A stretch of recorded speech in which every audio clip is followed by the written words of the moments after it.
Hello students. तो science vision classes में एक बार फिर से आप सभी का हार्दिक स्वागत है। जैसा कि आप सभी को पता है, हमने नीट फिजिक्स के लिए एक लेक्चर सीरीज स्टार्ट कर रखी है, जिसमें हम कंटिन्यूसली ऐसे टॉपिक लेकर के आ रहे हैं जिसके अंदर से हर साल नीट के एग्ज़ाम में 2 से 3 क्वेश्चन जो है पूछे जाते हैं। तो आज का जो हमारा टॉपिक है वो है dual nature of radiation and matter, यानी कि ये जो रेडिएशन एंड मैटर जो ड्यूअल नेचर होता है, ये दोनों नेचर पर बेस्ड जो है क्वेश्चन हमसे पूछे जाते हैं। तो हम उन क्वेश्चंस को देखेंगे। तो फटाफट से सबसे पहले हम चलते हैं नीट 2026 के पेपर पे, जिस पेपर में से इस टॉपिक से पूछे गए क्वेश्चन जो है सबसे पहले हम उसे सॉल्व करेंगे, और उसके बाद इस टॉपिक पर बनने वाले जो most probable most important questions होंगे जो आने वाले एग्जाम के अंदर आ सकते हैं, उन क्वेश्चंस का, उन सभी तरीकों का, उन सभी पैटर्न्स से बनने वाले क्वेश्चन का हम सॉल्यूशन करेंगे, ताकि नेक्स्ट जो है इस टॉपिक में से जब भी क्वेश्चन आए तो हम उसे इजीली जो है सॉल्व कर सकें। तो फटाफट से हम चलते हैं क्वेश्चन की ओर और सॉल्व करते हैं। तो ये जो हमें स्क्रीन पर दिखाई दे रहा है, ये नीट 2026 में पूछा गया क्वेश्चन है। तो हम यहाँ से हमारे आज के लेक्चर सीरीज की शुरुआत करते हैं। तो हमारा जो है ये क्वेश्चन नंबर हो जाता है 1। तो इसमें हमें लिस्ट 1 एंड 2 को जो है मैच करना है और करेक्ट जो आंसर है उसे फाइंड आउट करना है। तो फटाफट से हम इसको देखते हैं। तो फर्स्ट जो ए है वो गिवन है हमें E equal to H nu, well known ये जो रिलेशन है हमें पता है कि जो E बराबर एच न्यू है, ये फोटोन की एनर्जी का रिलेशन है। तो फोटोन की एनर्जी का रिलेशन है, तो हम डायरेक्ट अगर यहाँ ऑप्शन में देखें तो हमें यहाँ पर मिल जाता है ऑप्शन नंबर 4, लिस्ट सेकंड में फोर्थ जो है energy of photon. Direct relation दिया गया है, आइंस्टाइन का रिलेशन है E equal to H nu, जो कि फोटोन की एनर्जी को जो है डिफाइन करता है। सेकंड हम देखें बी, जो है डिफ्रैक्शन एंड इंटरफेरेंस। कि डिफ्रैक्शन और इंटरफेरेंस जो लाइट के अंदर की प्रॉपर्टी होती है कि लाइट जो है डिफ्रैक्शन को भी शो करता है, इंटरफेरेंस को भी शो करता है। इन दोनों प्रॉपर्टी को जो है हमने एक्सप्लेन किया है लाइट को वेव नेचर मान करके।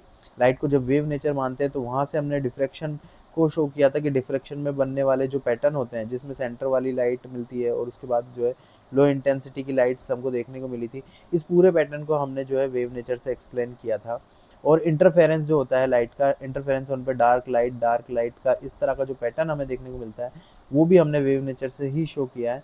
तो 12th क्लास में ये हमारे चैप्टर है, उसमें पूरा डेरिवेशन है। तो हमने जो है वेव नेचर से सॉल्व करा है। तो बी हमारा थर्ड से यहाँ मैच हो जाएगा। तो ए हमारा 4 से मैच हो रहा है, बी हमारा थर्ड से मैच हो रहा है ये। तो ऑप्शन 1 एंड 4 दोनों में अभी तक हमें मैच मिल रहा है। आगे हम देखें लैम्डा बराबर H upon P, most important relation है दे ब्रोगली का गिवन ये रिलेशन है लैम्डा बराबर एच अपॉन पी। पी जो है मोमेंटम है, जिसे मास इनटू वेलोसिटी से हम रिलेट करते हैं। मास हमें पता है किसी वेव का नहीं होता, मास हमेशा एक पार्टिकल का होता है, और वेलोसिटी हमारे पास है। इसका मतलब इस तरफ वाला जो हमारा ये जो एम वी है, ये किसी पार्टिकल के लिए है, क्योंकि मास एक पार्टिकल का होता है। जबकि इसी इक्वेशन के लेफ्ट साइड में हम देखें तो लैम्डा है, जो कि एक वेवलेंथ है, और वेवलेंथ हमेशा एक वेव की होती है। इसका मतलब ये एक ऐसा रिलेशन है जिसके एक साइड वेव है और एक साइड जो है पार्टिकल है। तो पार्टिकल और वेव के अंदर जो है ये रिलेशन जो है एक दूसरे को एक्सचेंज करता है, कि अगर हमें कोई पार्टिकल दिया हो जो वी वेलोसिटी से चल रहा हो, तो उसके कॉरस्पॉन्डिंग जो वेव होगी उसकी वेवलेंथ कितनी होगी, या हमें अगर वेवलेंथ अगर गिवन हो तो हम उसके पीछे साथ आगे चलने वाले पार्टिकल का पता लगा सकते हैं। क्योंकि जो पार्टिकल, जब भी कोई पार्टिकल है मास का पार्टिकल वी वेलोसिटी से मूव करता है, तो उसके पीछे जो है एक वेव चलती है। तो हम जो है उस वेव की वेवलेंथ हम यहाँ से पता कर सकते हैं। तो पार्टिकल का वेव नेचर और वेव नेचर का पार्टिकल नेचर दोनों में जो रिलेशन है वो दे ब्रोगली ने ये बताया था। तो लैम्डा बराबर एच अपॉन पी सीधा सीधा हमारा फर्स्ट से मैच होता है। इसका मतलब हम ऑप्शन नंबर 1 के अंदर यहाँ आ गए। और कॉम्पटन इफेक्ट की बात करें तो कॉम्पटन इफेक्ट में जो भी पार्टिकल होते हैं, जैसे कोई इलेक्ट्रॉन है, तो इस पर जो है हम यहाँ से लाइट जो है, लाइट को हम यहाँ पर इस लाइट का जो है इंटरेक्शन देखते हैं इस इलेक्ट्रॉन से, क्योंकि इलेक्ट्रॉन एक पार्टिकल है और लाइट को हम लाइट का हम इसमें इंटरेक्शन देखते हैं। तो इसका जो फेनोमिना है कॉम्पटन इफेक्ट का, कि जो वेवलेंथ में चेंज हमको देखने को मिलता है, वो जो है हमने यहाँ पर लाइट को जो है फोटोन मान करके और इन दोनों के कोलिजन से बताया है। कि लाइट को जब हम फोटोन मानते हैं, इसका मतलब एक पार्टिकल मानते हैं, और सामने जो इलेक्ट्रॉन है वो भी एक पार्टिकल है, और दोनों के कोलिजन से हमने यहाँ पर एक्सप्लेन किया है। इसका मतलब लाइट जो है फोटोन है। तो यहाँ पर पार्टिकल नेचर जो है लाइट का हमने कंसिडर किया है। कॉम्पटन इफेक्ट में। तो कॉम्पटन इफेक्ट जो है पार्टिकल नेचर ऑफ लाइट हमें बताता है, यानी डी सेकंड से मैच होता है। तो इस तरह से जो हमारा ऑप्शन नंबर 1 है वो पूरी तरह से यहाँ पर करेक्ट हो जाता है। हमें इस क्वेश्चन को तो सॉल्व करना ही है, हमें इन चीज़ों को ध्यान नहीं केवल याद ही नहीं रखना है, बल्कि हमारे दिमाग में एकदम कॉन्सेप्ट क्लियर होना चाहिए कि कौन सा टॉपिक है और किस चीज़ को वो एक्सप्लेन करता है। फैक्ट पर बेस्ड जो है क्वेश्चन डायरेक्टली 2026 के एग्जाम में पूछा गया, जिसको हमने यहाँ पर इजीली सॉल्व किया। अब नेक्स्ट जो हमारा क्वेश्चन है वो भी नीट 2026 में पूछा गया इस टॉपिक से क्वेश्चन है। तो आज की हमारी सीरीज में ये हो जाता है क्वेश्चन नंबर 2। चलिए फटाफट से हम इसका सॉल्यूशन भी देखते हैं और समझते हैं इस तरह का क्वेश्चन जो होता है उसे कैसे सॉल्व करते हैं। For a metal of work function 6.6 electron volt, हमें एक मेटल गिवन है जिसका जो वर्क फंक्शन है वो वर्क फंक्शन जो है हमें यहाँ पर 6.6 इलेक्ट्रॉन वोल्ट गिवन है। Which of the following wavelength of incident radiation does not give rise to the photoelectric effect. तो कौन सी ऐसी वेवलेंथ है जिससे फोटो इलेक्ट्रिक इफेक्ट यहाँ पर नहीं होगा, फोटो इलेक्ट्रिक इफेक्ट को शो नहीं करेगी, ऐसी कौन सी वेवलेंथ है, हमें वो फाइंड आउट करना है। तो हमें यहाँ पर वर्क फंक्शन दिया गया है। हम जानते हैं कि हमारी जो एनर्जी होती है वो एनर्जी और वेवलेंथ के बीच में अगर हम रिलेशन देखें तो हम 1240 बाई लैम्डा, इससे जो है हम एनर्जी एंड वेवलेंथ का एक डायरेक्ट रिलेशन है, आप इसको डायरेक्ट ध्यान रखें। इससे हम वेवलेंथ का एनर्जी में और एनर्जी का वेवलेंथ में जो है कन्वर्जन ईजिली हम कर सकते हैं। तो यहाँ लेकिन हमें ये ध्यान रखना होगा, यहाँ जो लैम्डा हम रखते हैं वो नैनोमीटर में रखते हैं और ई जो एनर्जी है वो इलेक्ट्रॉन वोल्ट के अंदर होती है। जब हमें एनर्जी इलेक्ट्रॉन वोल्ट में गिवन हो तो हम सीधा उसको वेवलेंथ में, और वेवलेंथ गिवन हो तो उसे इलेक्ट्रॉन वोल्ट एनर्जी में जो है कन्वर्ट कर सकते हैं। तो हमें जो वर्क फंक्शन दिया गया है, जो वर्क फंक्शन दिया गया वो 6.6 इलेक्ट्रॉन वोल्ट है, यानी कि हमें इलेक्ट्रॉन वोल्ट में एनर्जी यहाँ गिवन है तो वो हो जाएगी 1240 अपॉन लैम्डा इन नैनोमीटर। तो यहाँ से लैम्डा की वैल्यू हम निकालेंगे नैनोमीटर, तो हमारे पास आ जाएगी 1240 बाई 6.6। तो ये यहाँ से जो हम सॉल्व करेंगे तो ये हमारे पास सॉल्व होकर के, हाँ, सॉल्व होकर के जो है वो लगभग आ जाएगा 187 नैनोमीटर। तो इस तरह से जो है हमारे पास वेवलेंथ आ गई 187 नैनोमीटर, यानी कि ये जो वर्क फंक्शन है उसके कॉरस्पॉन्डिंग वेवलेंथ है 187। अब वर्क फंक्शन का काम क्या होता है कि किसी भी मेटल के लिए, किसी पर्टिकुलर मेटल के लिए जब भी हम इस पर लाइट इंसिडेंट करते हैं, फोटोन इंसिडेंट करते हैं, तो यहाँ जो भी इलेक्ट्रॉन्स होते हैं उन इलेक्ट्रॉन्स को इस मेटल को छोड़कर बाहर जाने के लिए, मेटल को छोड़कर बाहर निकलने के लिए, एमिट होने के लिए जो एनर्जी रिक्वायर्ड होती है वो वर्क फंक्शन कहलाती है। कि इतनी एनर्जी जब हम इस इलेक्ट्रॉन को प्रोवाइड करेंगे फोटोन के थ्रू, तो ये जो इलेक्ट्रॉन है इस मेटल को जस्ट छोड़ करके बाहर की ओर आ जाएगा। तो उस एनर्जी को, उस रिक्वायर्ड एनर्जी को हम वर्क फंक्शन कहते हैं।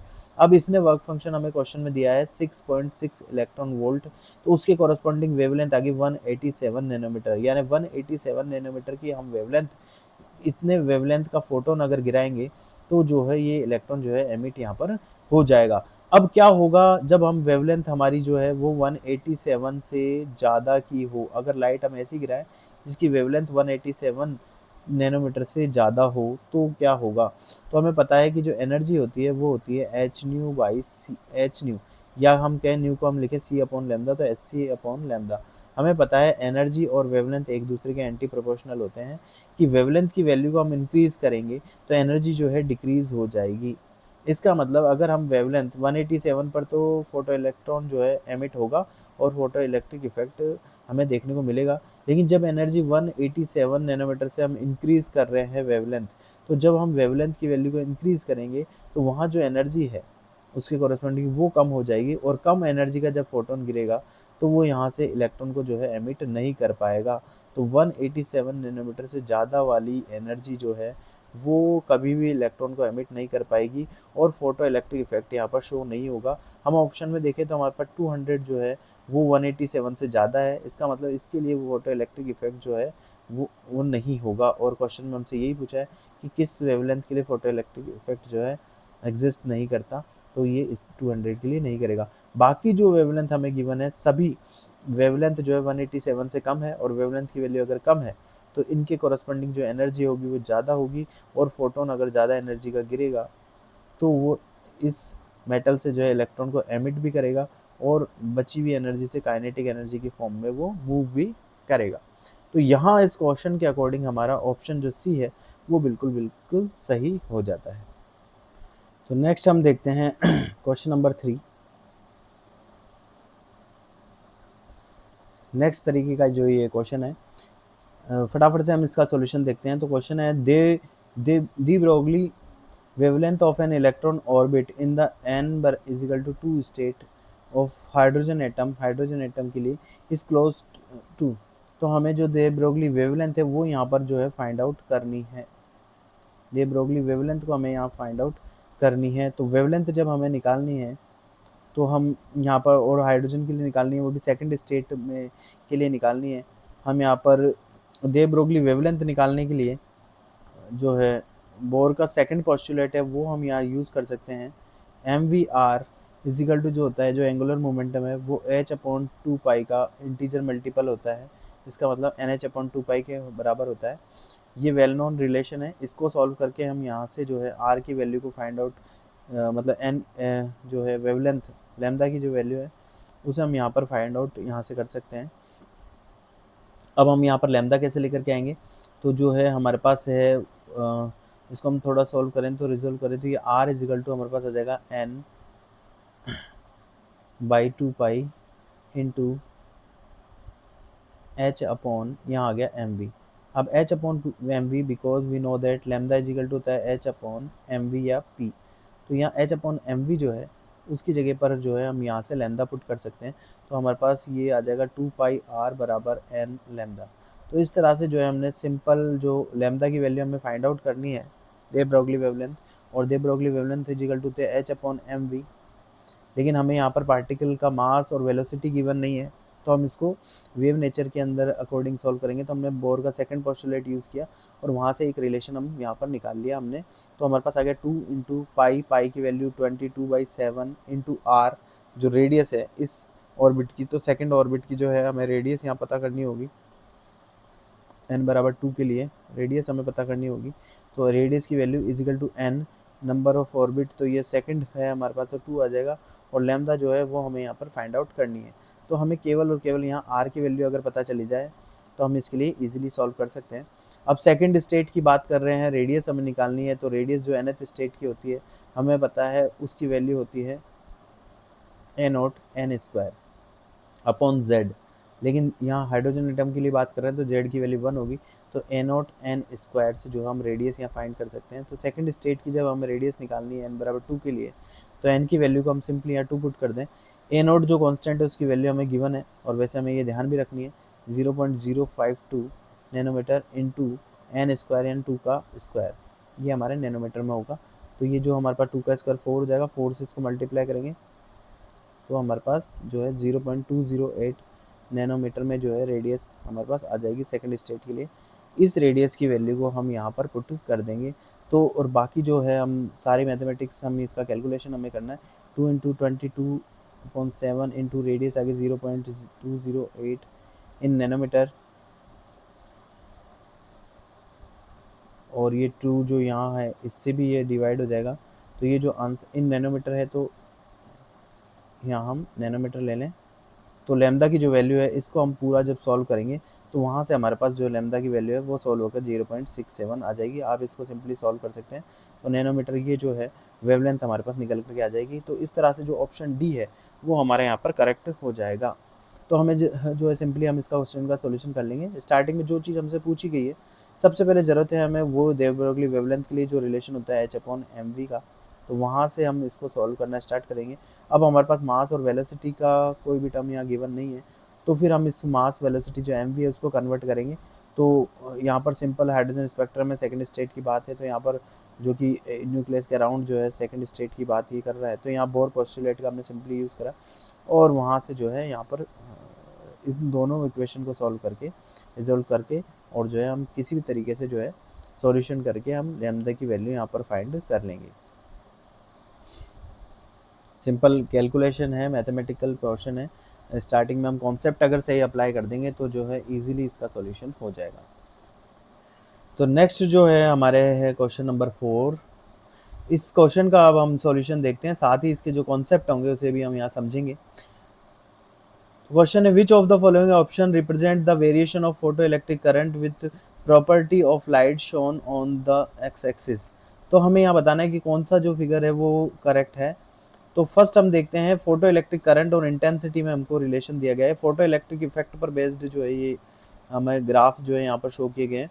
सबसे पहले मैं कुछ फोटो इलेक्ट्रिक इफेक्ट के दो फैक्ट के बारे में आपको बता देता हूँ ताकि तो हमारे दिमाग में क्लियर रहे कि जब भी हम इंटेंसिटी की बात करें कि इंटेंसिटी ऑफ लाइट की हम जब बात करेंगे, इंटेंसिटी ऑफ लाइट की बात करेंगे, तो इंटेंसिटी ऑफ लाइट का इंक्रीज होने का मतलब है नंबर ऑफ फोटोन का इंक्रीज होना।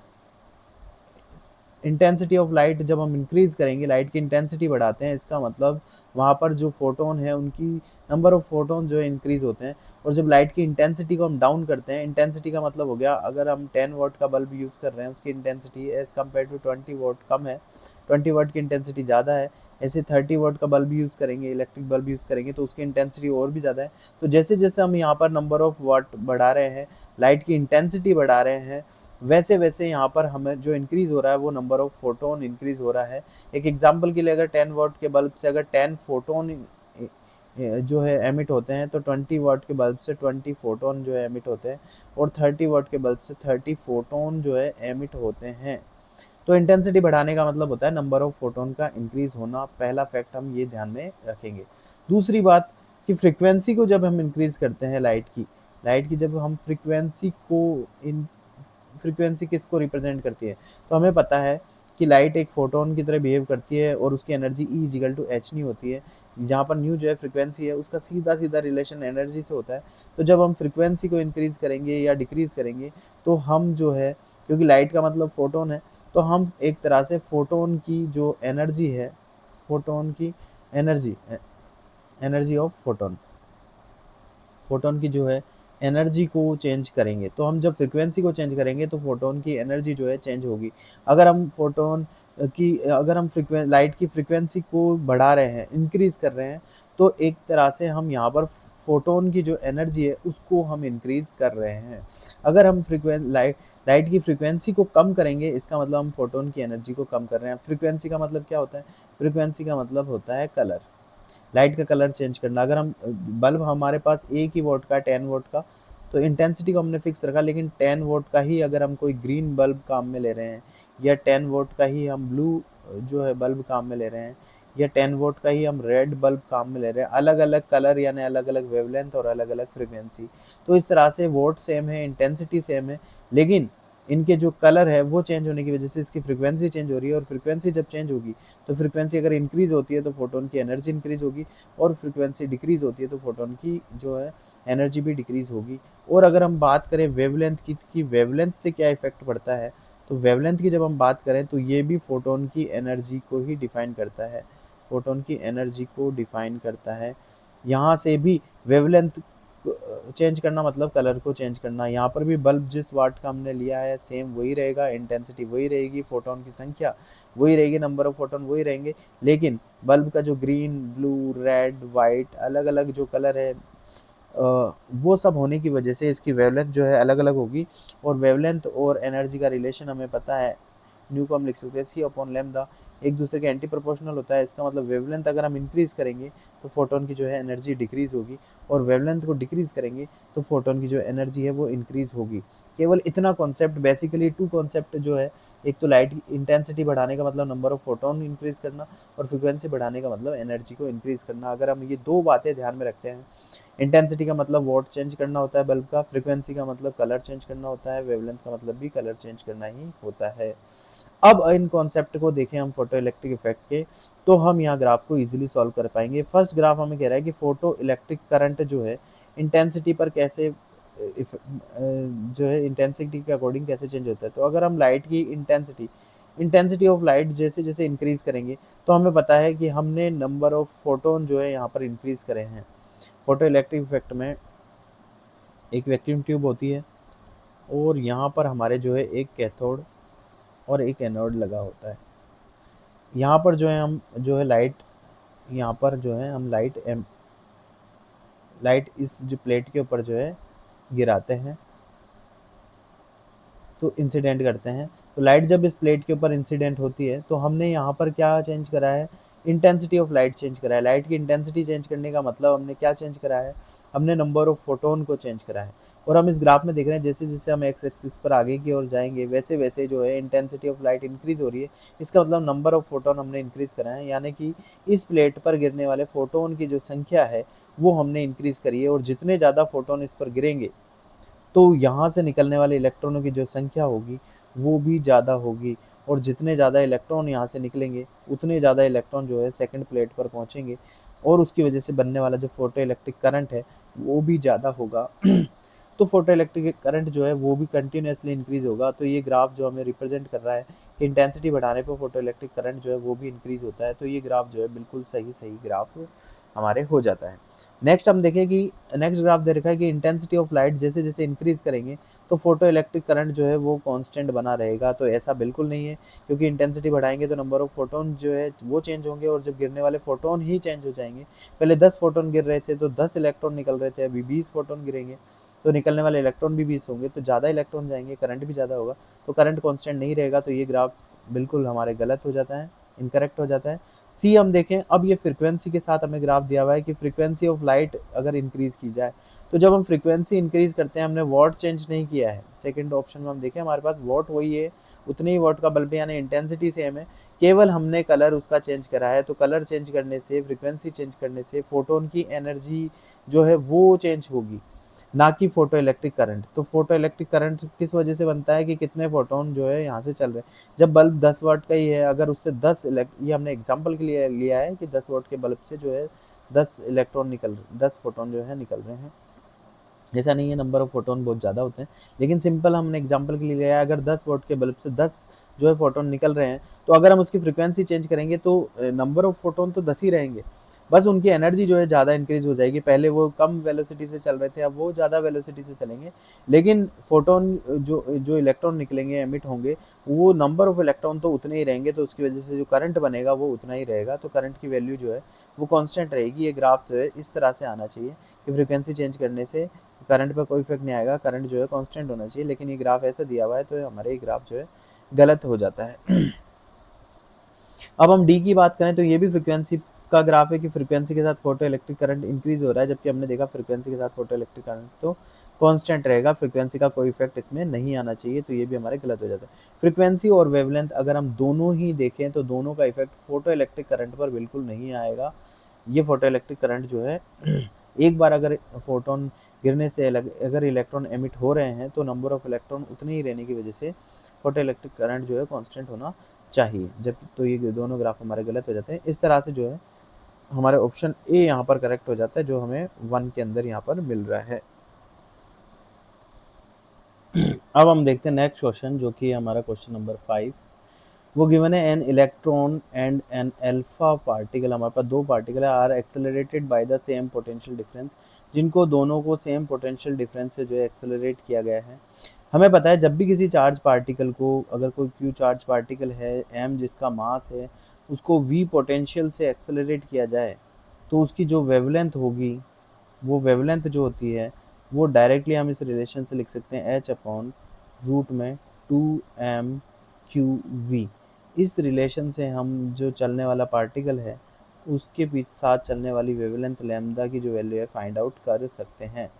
आगे हमें गिवन है let lambda e and lambda alpha denote the de Broglie wavelength of electron and alpha particle respectively, then तो हमें रिलेशन बताना है कि इलेक्ट्रॉन और अल्फा पार्टिकल की जो वेवलेंथ है उनमें क्या रिलेशन होगा। तो इस क्वेश्चन को हम यहाँ इजीली सॉल्व कर देंगे। मोस्ट इम्पॉर्टेंट ये जो क्वेश्चन है और सीधा सिंपल सा क्वेश्चन है, हम सिंपली इस फॉर्मूला से हम जो है इसको सॉल्व कर सकते हैं। तो हम इलेक्ट्रॉन की जब हम बात करें तो इलेक्ट्रॉन पर जो चार्ज होगा Q वो E के बराबर होता है, और इलेक्ट्रॉन का जो मास होता है Me, वो यहाँ पर हम जो है मास जो है इलेक्ट्रॉन रख सकते हैं 9.1 × 10⁻⁻13 1, या हमें ये हम रख सकते हैं इसका मास, लेकिन हमें ये सॉल्यूशन करना नहीं है, इसकी वैल्यू हमें कुछ नहीं है, यहाँ रिलेशन ही केवल हमें डिफाइन करना है। तो हम वो जो है इजीली हम यहाँ पर निकाल लेंगे। तो और दूसरा हम जो अल्फा पार्टिकल की बात करें तो अल्फा पार्टिकल को जो चार्ज होता है वो 2 इलेक्ट्रॉन, क्योंकि अल्फा पार्टिकल जो होता है वो हीलियम के न्यूक्लियस को बोलते हैं, और हीलियम का जो न्यूक्लियस है वो होता है 2He4, तो उसमें केवल 2 प्रोटॉन का जो चार्ज होता है, और तो ये पॉजिटिव में चार्ज हो जाएगा 2E। प्रोटॉन का चार्ज इलेक्ट्रॉन का चार्ज जो है, चार्ज की वैल्यू सेम होती है, केवल साइन पॉजिटिव नेगेटिव होता है। तो ये 2, तो एक तरह से ये इलेक्ट्रॉन के चार्ज का जस्ट डबल है। और मास की जब हम बात करें कि मास ऑफ अल्फा पार्टिकल क्या होगा, तो अल्फा पार्टिकल का जो मास होता है वो बहुत ही ज़्यादा होता है, लगभग 7274 टाइम्स होता है मास ऑफ इलेक्ट्रॉन के। तो इतना ज़्यादा जो है अल्फा पार्टिकल का मास होता है एज़ कम्पेयर टू इलेक्ट्रॉन। तो हम अल्फा पार्टिकल के देखें तो चार्ज की वैल्यू भी ज़्यादा होती है और मास की वैल्यू भी ज़्यादा होती है। इस रिलेशन में हम देखें तो इसके जो डिनोमिनेटर में यहाँ 2 आ रहा है जो कि कांस्टेंट है दोनों के लिए। मास जब हम अल्फा पार्टिकल का रखेंगे तो मास बहुत ज़्यादा है, चार्ज रखेंगे चार्ज भी ज़्यादा है, मास रखेंगे मास भी अल्फा पार्टिकल का ज़्यादा है। पोटेंशियल हमने दोनों का यहाँ पर जो है सेम रखा है। तो हम देखें तो अल्फा पार्टिकल के लिए डिनोमिनेटर टर्म जो है वो ज़्यादा होने के लिए, ज़्यादा होने की वजह से अल्फा पार्टिकल की जो वेवलेंथ है वो बहुत बहुत कम आ जाएगी एज़ कम्पेयर टू इलेक्ट्रॉन। जबकि इलेक्ट्रॉन के लिए जो मास और चार्ज है दोनों की वैल्यू कम होने की वजह से जो अल्फा इलेक्ट्रॉन की जो वेवलेंथ है वो हमारे को यहाँ ज़्यादा देखने को मिलेगी। तो अल्फा पार्टिकल के लिए जो वेवलेंथ है वो कम होगी। इन चारों ऑप्शन में देखें तो अल्फा पार्टिकल की जो वेवलेंथ कम है वो हमें ऑप्शन नंबर ए में दिखाई दे रही है। तो इस तरह से जो है सिंपली इस क्वेश्चन का सॉल्यूशन हो जाएगा। तो नेक्स्ट जो हमारे पास क्वेश्चन है वो है क्वेश्चन नंबर 6, वो है if phi is the work function of a photo sensitive material in electron volt. हमको वर्क फंक्शन जो है वो फाई गिवन है, and light of wavelength of numeric value lambda, और जो लाइट यहाँ इंसिडेंट हो रही है उसकी जो वेवलेंथ है वो हमें गिवन है hc/e इन मीटर। या ये जो है लाइट की वेवलेंथ हमें गिवन है, in is incident on it with energy above its threshold value, और ये जिसकी इसके कॉरस्पॉन्डिंग जो भी एनर्जी बन रही है वो इसकी थ्रेशोल्ड वैल्यू से ज़्यादा है। इसका मतलब यहाँ पर जो इलेक्ट्रॉन है वो एमिट होगा at an instant, then the maximum kinetic energy of the photo electron ejected by it at that instant। तो जो मैक्सिमम काइनेटिक एनर्जी है होगी जिसके साथ इलेक्ट्रॉन एमिट होगा वो हमें बतानी है, उसकी वैल्यू कितनी होगी।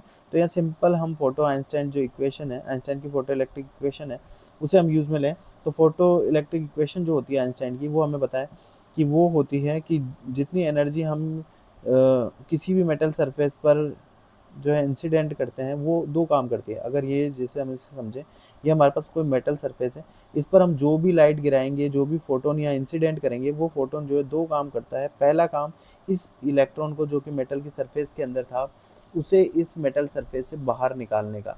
इतना काम करने के लिए जो एनर्जी रिक्वायर्ड होती है उस एनर्जी को हम बोलते हैं वर्क फंक्शन। वर्क फंक्शन का काम यही होता है कि इलेक्ट्रॉन को इस मेटल सरफेस से बाहर निकालना, तो ये काम में एनर्जी लगती है। प्लस जब अब इलेक्ट्रॉन जब बाहर आ जाएगा तो इस इलेक्ट्रॉन को मूव कराने के लिए, यानी कि मूव करने के लिए जो एनर्जी मिलती है वो एनर्जी होती है काइनेटिक एनर्जी। तो अगर ये फोटोन जितनी भी एनर्जी का था उसमें से कुछ एनर्जी इसके वर्क फंक्शन में लग गई, यानी इसे बाहर निकालने में लग गई, और जो एनर्जी बचेगी वो होगी इसकी काइनेटिक एनर्जी। काइनेटिक एनर्जी, तो इसका मतलब जो एनर्जी हम इंसिडेंट कराते हैं वो एनर्जी दो काम करती है। एक तो यहाँ वर्क फंक्शन का, तो उसे फाई से लिख दें, और बची हुई एनर्जी मिलती है काइनेटिक एनर्जी की फॉर्म में, काइनेटिक एनर्जी की फॉर्म में। तो हम वर्क फंक्शन और काइनेटिक एनर्जी को जोड़ दें तो वो टोटल एनर्जी उसी के बराबर होती है जो एनर्जी यहाँ पर इंसिडेंट कराई जाती है। जैसे एक एग्जांपल के लिए अगर हमने 100 जूल जो एनर्जी है या 100 इलेक्ट्रॉन वोल्ट जो एनर्जी है अगर वो इंसिडेंट कराते हैं, और किसी मेटल सरफेस का जो वर्क फंक्शन है वो 20 इलेक्ट्रॉन वोल्ट है, तो 20 इलेक्ट्रॉन वोल्ट तो बाहर आने में खर्च हो जाएगा, और 80 इलेक्ट्रॉन वोल्ट जो होगी वो इसकी हो जाएगी काइनेटिक एनर्जी। तो work function plus kinetic energy जो होती है वो ऑलवेज इक्वल होती है इंसिडेंट एनर्जी के, अगर एनर्जी कहीं और यूज़ में नहीं आ रही है तो, या एनर्जी का कोई जो पार्ट है वो किसी और फॉर्म में कन्वर्ट नहीं हुआ है। तो जनरल आइडियल केस के अंदर इक्वेशन जो है E इजिकल टू होती है 5 + E। अब जो है हमें क्वेश्चन में पूछा गया है कि इसकी काइनेटिक एनर्जी जो एमिट होगी वो कितनी होगी, तो काइनेटिक एनर्जी जो होगी वो हो जाएगी E-5। तो जो एनर्जी इंसिडेंट इस पर हुई है वो एनर्जी हमें रखनी होगी। तो एनर्जी का फॉर्मूला होता है एच न्यू, एनर्जी का फॉर्मूला होता है H nu minus work function phi. तो एच न्यू को हम जो है अगर वेवलेंथ की टर्म में लिखें तो इसे लिख सकते हैं C/λ। तो जो हमें इंसिडेंट फोटोन है उसकी वेवलेंथ हमें गिवन है कि वेवलेंथ हमें क्वेश्चन में गिवन है कि hc/e, ये वेवलेंथ जो है हमें गिवन है। तो ये यहाँ लैम्डा की वैल्यू हम रखेंगे जो हमें गिवन है hc/e, तो e ऊपर चला जाएगा -5। तो यहाँ hc से hc जो है कैंसिल हो जाएगा और इस क्वेश्चन के लिए हमारा जो आंसर है वो e-5 जो है इसकी काइनेटिक एनर्जी होगी। तो ये जो है हमें सीधा सीधा ऑप्शन नंबर सी के अंदर दिखाई दे रहा है। तो ऑप्शन सी जो है हमारे यहाँ पर बिल्कुल करेक्ट आंसर हो जाएगा। तो अब जो है नेक्स्ट हमारा ये है क्वेश्चन नंबर 7, इसका हम सॉल्यूशन देखते हैं। तो क्वेश्चन है the graph which show the variation of 1/λ² and its kinetic energy E. तो काइनेटिक एनर्जी ई और 1/λ², एक तो ई वर्सेस 1/λ² का जो ग्राफ है वो कैसा होगा, ये हमें क्वेश्चन इस ग्राफ में से यहाँ पर बताना है। तो इन दोनों का जो है हम रिलेशन यहाँ फाइंड आउट करेंगे, जहाँ पर लैम्डा जो दे ब्रोगली वेवलेंथ है वो फ्री पार्टिकल। हमें पता है कि जो एनर्जी होती है ई,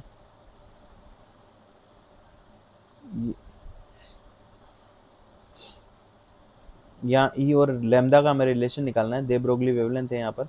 तो हम दे ब्रोगली वेवलेंथ से सॉल्यूशन कर लेते हैं। दे ब्रोगली रिलेशन जो होता है वो होता है लैम्डा बराबर h/p, ये दे ब्रोगली रिलेशन होता है। तो यहाँ लैम्डा का रिलेशन, लैम्डा हमारे पास आ रहा है, हमें लैम्डा और एनर्जी का रिलेशन चाहिए। तो उसके लिए हम यहाँ पर पी की वैल्यू को पुट करें। पी की वैल्यू निकालने के लिए हम कर सकते हैं, अगर हम देखें कि भाई काइनेटिक एनर्जी जो ई होती है उस काइनेटिक एनर्जी को हम लिख सकते हैं, उसका फॉर्मूला हम जानते हैं ½ mv² होता है। अगर इस रिलेशन को हम m से ऊपर और m से नीचे मल्टीप्लाई कर दें तो हम यहाँ mv को जो है ऊपर p अगर चेंज करें तो ये हो जाएगा p² और अपॉन में हमारे 2m आ जाएगा।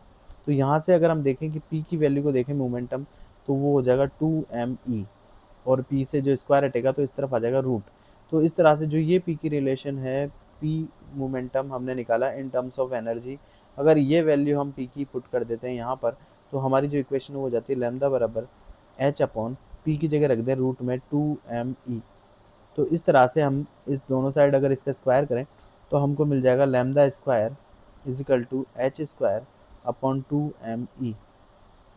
और अगर हम इसको इन्वर्ट करके लिखें 1/λ² तो ये हो जाएगा 2me/h²। तो इस तरह से जो ये है ये हमको रिलेशन यहाँ पर देखने को मिलेगा। इस रिलेशन में हम देखें तो 2m/h² पूरा कांस्टेंट है। तो यहाँ हम देखें तो 1/λ² जो है डायरेक्टली प्रोपोर्शनल है एनर्जी ई के। ये y = mx वाला रिलेशन है जो कि एक लीनियर जो है डायग्राम को शो करता है। तो यहाँ 1/λ² देख भी सकते हैं ई के डायरेक्टली प्रोपोर्शनल है, एग्जैक्टली प्रोपोर्शनल है। तो जब 1/λ² और ई के बीच में ग्राफ ड्रॉ करेंगे तो हमको बिल्कुल स्ट्रेट लाइन प्रोपोर्शनल वाला जो ग्राफ है वो देखने को मिलेगा। इस तरह से जो ऑप्शन 1 होगा वो हमारा बिल्कुल यहाँ पर एकदम करेक्ट हो जाएगा। तो बाकी के ग्राफ जो बिल्कुल स्ट्रेट लाइन नहीं है, y = mx के अकॉर्डिंग स्ट्रेट लाइन जो ग्राफ है वो आना चाहिए और प्रोपोर्शनल है तो इंक्रीज होता हुआ आना चाहिए। तो इस तरह का होना चाहिए था, तो ये बाकी से गलत हो जाएंगे। तो ऑप्शन 1 जो है हमारा यहाँ पर करेक्ट आंसर हो जाएगा। तो जो नेक्स्ट हमारा क्वेश्चन है वो है क्वेश्चन नंबर 8, वो है if c is the velocity of light in free space the correct statement about photon among the followings are. तो फोटोन के बारे में कौन कौन से करेक्ट स्टेटमेंट है वो हमें यहाँ फाइंड करने हैं। तो हम देख रहे हैं पहला स्टेटमेंट है the energy of photon is E = h², बिल्कुल करेक्ट है, फोटोन की एनर्जी होती है। The velocity of photon is c, बिल्कुल सही है, फोटोन एक लाइट का पार्टिकल है, जो लाइट की स्पीड होती है वही फोटोन की स्पीड होती है। The moment of photon = p = ये, तो मोमेंटम निकाल सकते हैं लैम्डा = h/p। तो हम यहाँ से मोमेंटम से पूछा है तो वो जगह h/λ के बराबर। अब हम जानते हैं फ्रीक्वेंसी न्यू = c/λ, तो वहाँ से लैम्डा को हम c/ν भी रख सकते हैं। तो ये वैल्यू अगर लैम्डा की पुट करें तो ये हो जाएगा c/ν। तो h/c, या डायरेक्टली भी हमें ध्यान है फोटोन का जो मोमेंटम है वो h/c होता है, तो बिल्कुल करेक्ट है। आगे इन्हें फोटो इलेक्ट्रॉन कॉलिजन, जब फोटो इलेक्ट्रॉन की कॉलिजन जब हम देखते हैं जैसे कि हमने कॉम्पैक्ट इफेक्ट में भी देखा है, तो both total energy and total momentum are conserve. तो बिल्कुल इलास्टिक कॉलिजन होता है, टोटल मोमेंटम यहाँ कंजर्व ही रहता है। और टोटल एनर्जी की बात करें वो तो हर एक्सपेरिमेंट में ही जो है कंजर्व होती है, टोटल एनर्जी ऑलवेज कंजर्व ही रहती है एनर्जी कंजर्वेशन से। तो ये डी ऑप्शन भी बिल्कुल सही है। आगे फोटोन पॉजिटिव चार्ज बिल्कुल गलत बात है। फोटोन जो है वो न्यूट्रल होता है, फोटोन के ऊपर कोई चार्ज नहीं होता। फोटोन एक तरह की केवल और केवल एनर्जी है, तो फोटोन जो है चार्जलेस होता है। इस तरह से ई जो है हमारा गलत है। तो हम ए से लेकर डी तक करेक्ट है। अगर इसमें हम ऑप्शन देखें तो A B C D only, option number B जो है हमारा बिल्कुल करेक्ट आंसर यहाँ पर हो जाएगा। तो आज की इस वीडियो के लिए इतना ही काफ़ी है। नेक्स्ट हम इसी के पार्ट नंबर 2 के अंदर आगे इसी पर बेस्ड जो और भी क्वेश्चंस हैं हम उनका सॉल्यूशन देखेंगे।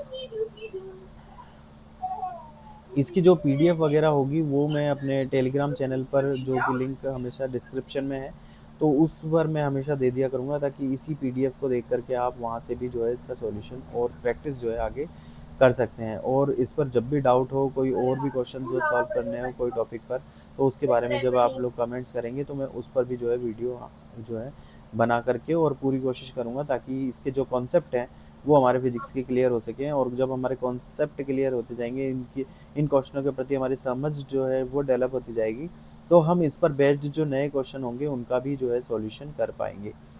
तो थैंक यू वेरी मच।